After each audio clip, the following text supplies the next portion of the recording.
against the way they play defense? Yeah, just looking to space the floor a little bit. I work on it every day, so eventually it's going to drop. But yeah, I'm looking to space the floor. And forgive the random question, but Michael Malone referenced a hazy IPA when he was calling you the MVP of the game. Do you have a preferred style of beer? Oh, IPA? No, I'm not an IPA guy. I'm more of a Modelo kind of guy. Aaron, Monday after game 2, you said we need to go get one game Friday, and that'll give us momentum. Then I asked you in passing in the locker room, I said, did you get the momentum back? And you said, yeah, I think so. So now, after this performance in these 2 games, can you feel that momentum shifting back in your favor? Well, we got home court advantage back, so now we got to just do it on our home floor. I love how our group responded. With our backs against the wall, we put ourselves in a good position. Now we need to take advantage of it. What is exactly your like jump shooting routine on a daily basis, if you don't mind me asking? By the end of this game, they were closing a lot harder to you in the corner than they had been before.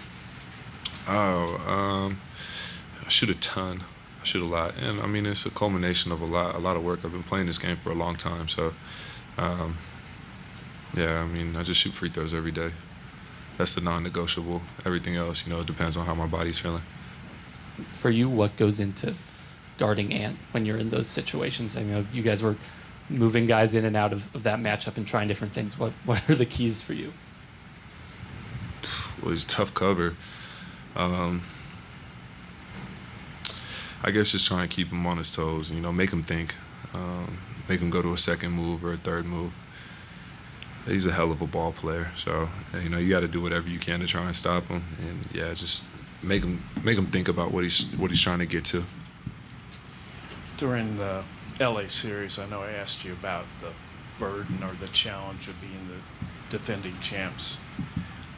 Did the attitude change once you got down in that 2-0 hole? I mean, you've gotten everybody's best shot all along, but you hadn't been in that spot. You never were in that spot a year ago. I mean, I love when people count us out. Simple as that.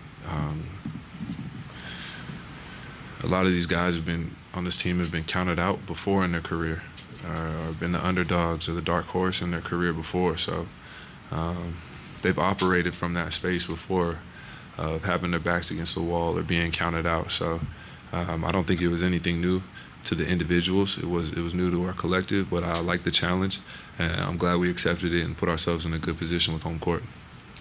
Aaron, what was it like to see you guys score 8 points in the final 20 seconds of that first half, and what did it do for you guys going into half? Yeah, that was sick.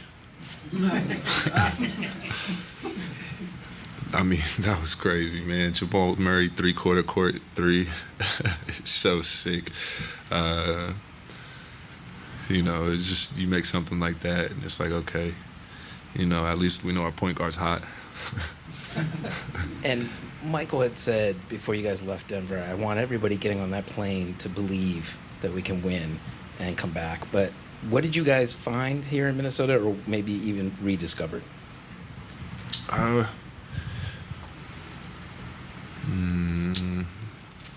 Yeah, I mean, the belief was a huge part of it.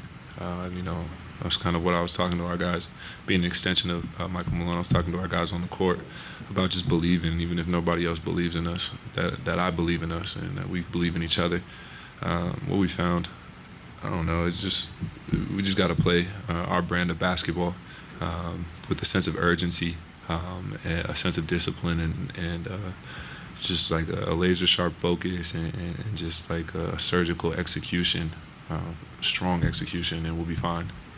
Ant gets his, he ends up with 44, but is it a testament to Nuggets basketball that when Nikola was in foul trouble or Jamal was in foul trouble, you guys have other guys that can keep punching, that one guy can't beat this team? Yeah, and also one more thing on that last question, excuse me. We just got to be better. We got to continue to be better and continue to improve. We don't want to stay stagnant. They say if you're not getting better, you're getting worse. Yeah, and back to your question. I mean, Reg, Justin, and CB, man, they stepped up huge for us. I think everybody that played contributed to this game, and it was a collective, a full team effort, and that's what we're going to need. Last year, the one home game that you guys lost in the finals during the championship run, you guys responded by winning 2 in Miami. Was there anything from that experience that you guys were able to draw on heading into this weekend? And obviously there were 2 different series, 2 different situations, but just from a broad perspective, could you guys draw from that a little bit? A little bit. Different teams, but that was one of the things that DJ, our voice of reason in the locker room, he was telling us we've gotten 2 on the road before, so it's something that we can do again. Aaron, for years you guys have been a shot making team, but even for y'all, considering opponent, degree of difficulty, moment in a series, their size, their length, was this as good a night of shot making as you guys have had as a group? I think we shot the ball pretty well, but not really. Not really. MPJ, not really. I think we can be sharper, really, on the offensive end. They're a very physical team and very good on defense, and they were taking us out of our offensive sets sometimes. So I think the better that we're in our sets, the more we'll continue to generate good looks, and I think guys are going to continue to knock down shots. Take one more with Katie here on the left. Aaron, over the last couple years, I think everyone on this team staff have referred to you as selfless. And I'm curious where you learned to be selfless, because a lot of times in this league, that's a hard thing to do when you're on a team like this. Where did you learn to be selfless? That's a great transition, Katie. You saw big fella step in the room, huh? That guy, man, that's where I learned to be selfless. I learned it from him, man. He's the best basketball player in the world, 3-time MVP, and he's the most selfless, humble dude that you'll ever meet. So if a 3-time MVP can do it, I can do it too. Thank you. Yeah. Okay.